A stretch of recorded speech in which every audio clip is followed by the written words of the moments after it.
Cryptocurrency is no longer emerging, it's here, it's arrived, and this latest move cements that reality in a big way. Trump Media just inked a massive $6.4 billion deal with Yorkville Acquisition Corp and Crypto.com, the crypto platform trusted by millions of users worldwide. They're teaming up to acquire up to $6.4 billion in CRO, the powerhouse token that fuels fast, low-fee DeFi, staking rewards, and real-world perks like cashback on your spends to establish America's first publicly traded CRO treasury, Trump Media Group CRO strategy. When it's done, this new company will be the biggest publicly traded CRO holder out there. Want in on that action? Head to Crypto.com today and let's make crypto great again. For more information on the proposed business combination, check out Yorkville Acquisition Corp's public filings. All righty, folks, our next guest is busy breaking news every day. This guy has so many sources. It's unbelievable news we get if you just watch Rab. I'm happy to have CEO and editor-in-chief of Just the News, No Noise, John Solomon, back on. John, let's just, before we get to, you have a lot to talk about, your stuff that's really great, some breaking news. But this January 6th pipe bomber, you have some information that we may not have seen in the press conference. Yeah, well, first off, the FBI Director, Kash Patel, is going to be sitting right alongside him in about 90 minutes. He's here at 6 o'clock to kick off our show tonight, and he's going to answer some new questions that weren't asked at the press conference. So we'll break some news at 6 o'clock.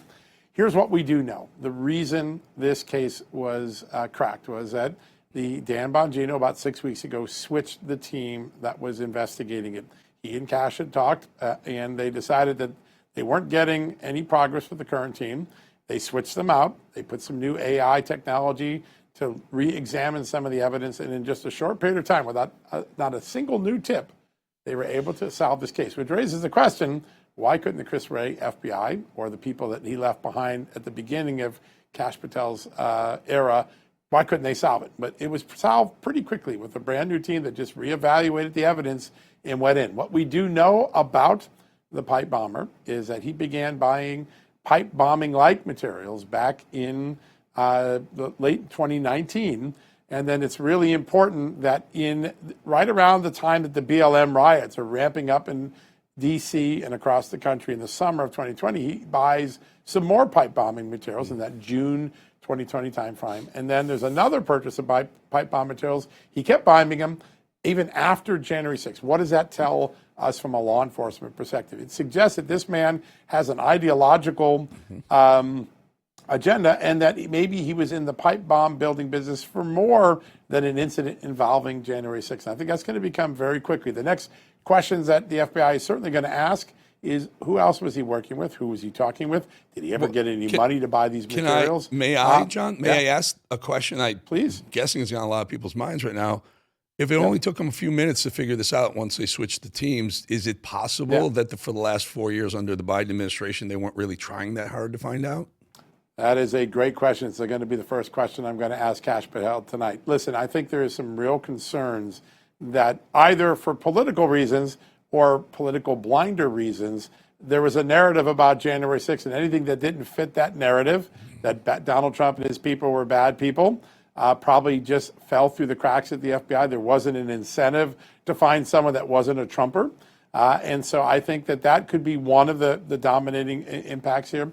A second dominating impact here is that you could just have people that were used to doing things the old way in the FBI, and these cases aren't often solved the old way. They're solved the new way with AI, with new things. And I'll tell you a great anecdote I've confirmed, and Kash Patel even confirmed this in my last interview with him.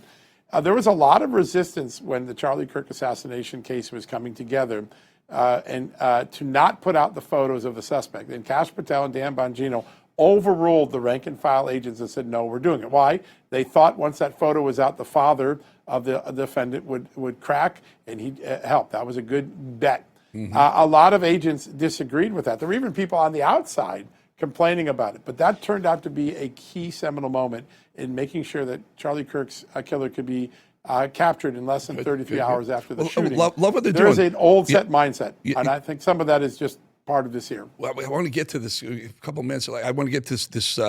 You have a story, a breaking story about Reid Hoffman, big billionaire, the former LinkedIn founder who's wildly progressive. Tell us what you know. Well, this is important. The Justice Department, at the direction of President Trump, looked at Reid Hoffman's money. It's in the tens of millions of dollars in the last few elections.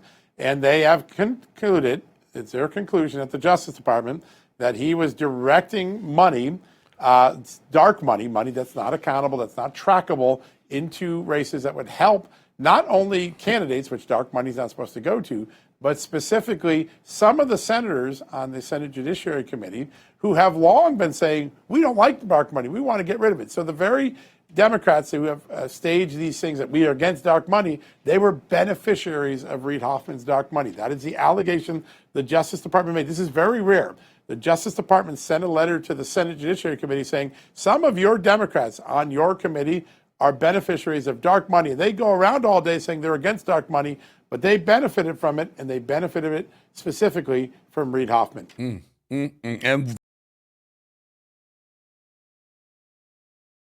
right, tell us about it.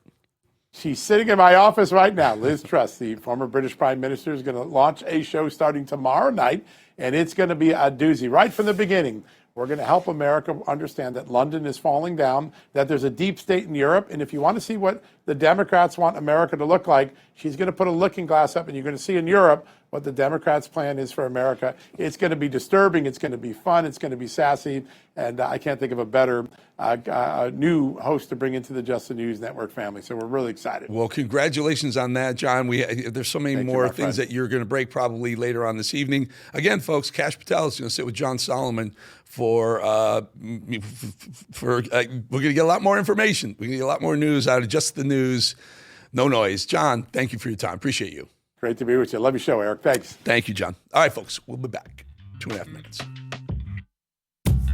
minutes.